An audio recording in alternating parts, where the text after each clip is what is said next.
السلام عليكم ورحمة الله وبركاته. إن الحمد لله والصلاة والسلام على من لا نبي بعده. أما بعد. প্রিয় দর্শক শ্রোতাগণ, আপনারা যেখান থেকে আমাদের এই ইসলামিক অনুষ্ঠানের পাশে রয়েছেন সবাইকে এফকিউ চ্যানেল ও মার্কাজুল উলুম ফতোয়া সেন্টার জয়নগর হেমায়তপুর সাভার ঢাকা এর পক্ষ থেকে জানাচ্ছি অসংখ্য শুকরিয়া। রুহুল আমিন পঞ্চগড় থেকে প্রশ্ন করেছেন, তার প্রশ্ন হলো, বর এবং কনে উভয় পক্ষেই যদি লিখিতভাবে তারা প্রস্তাব এবং কবুল করে তাহলে সেই বিয়ে সই হবে কিনা। অর্থাৎ একজনে লিখিতভাবে প্রস্তাব করলো, অপরজন লিখিতভাবে কবুল করলো। সেটি প্রথমটি এটা কনের পক্ষ থেকে হোক অথবা বরের পক্ষ থেকে হোক, আর দ্বিতীয়টি কনের পক্ষ থেকে হোক অথবা বরের পক্ষ থেকে হোক, যে কোনোভাবে হোক, যদি প্রস্তাব এবং কবুল উভয়ই যদি লিখিতভাবে হয় তাহলে এই বিয়ে সই হবে না, বরং লিখিতভাবে এক পক্ষ থেকে হইতে হবে, অপর পক্ষ থেকে মৌখিকভাবে সাক্ষীদের সামনে সেটি হইতে হবে, অন্যথায় বিয়ে সই হবে না।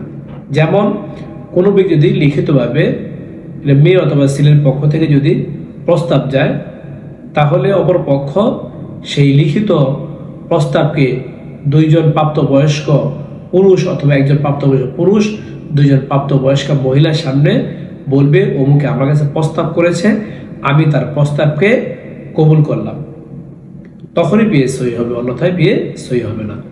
যদি উভয় পক্ষ শুধু লিখিতভাবে করে তাহলে বিয়ে সই হবে না।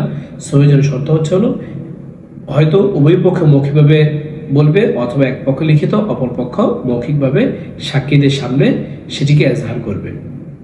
এই মাসলার রেফারেন্স উদ্ধৃতি আপনারা পাবেন আব্দুল মুখতারি 4 নম্বর খণ্ডের 83 নম্বর পৃষ্ঠায়, আল বাহরাকে 3 নম্বর খণ্ডের 148 নম্বর পৃষ্ঠায়, ফাতুল কাদিরের 3 নম্বর খণ্ডের 189 নম্বর পৃষ্ঠায়, মাজমুল আনহুরের 1 নম্বর খণ্ডের 468 নম্বর পৃষ্ঠায়, বাদাই সনায়ের 3 নম্বর খণ্ডের 345 নম্বর পৃষ্ঠায়।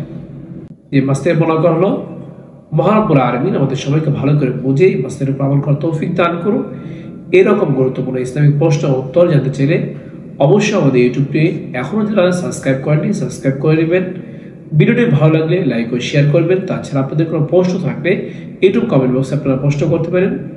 এর পাশাপাশি আমাদের একটি এফকে নামে ফেসবুক পেজ রয়েছে, সেখানে গিয়ে ফলো লাইক দিয়ে আমাদের পাশে থাকতে পারেন। চাইলে ফেসবুক পেজের কমেন্টে আপনারা প্রশ্ন করতে পারেন, আপনাদের প্রশ্ন উত্তর যথাসময়ে দেওয়ার চেষ্টা করব। ওয়া মা তাওফীকি ইল্লা বিল্লাহ।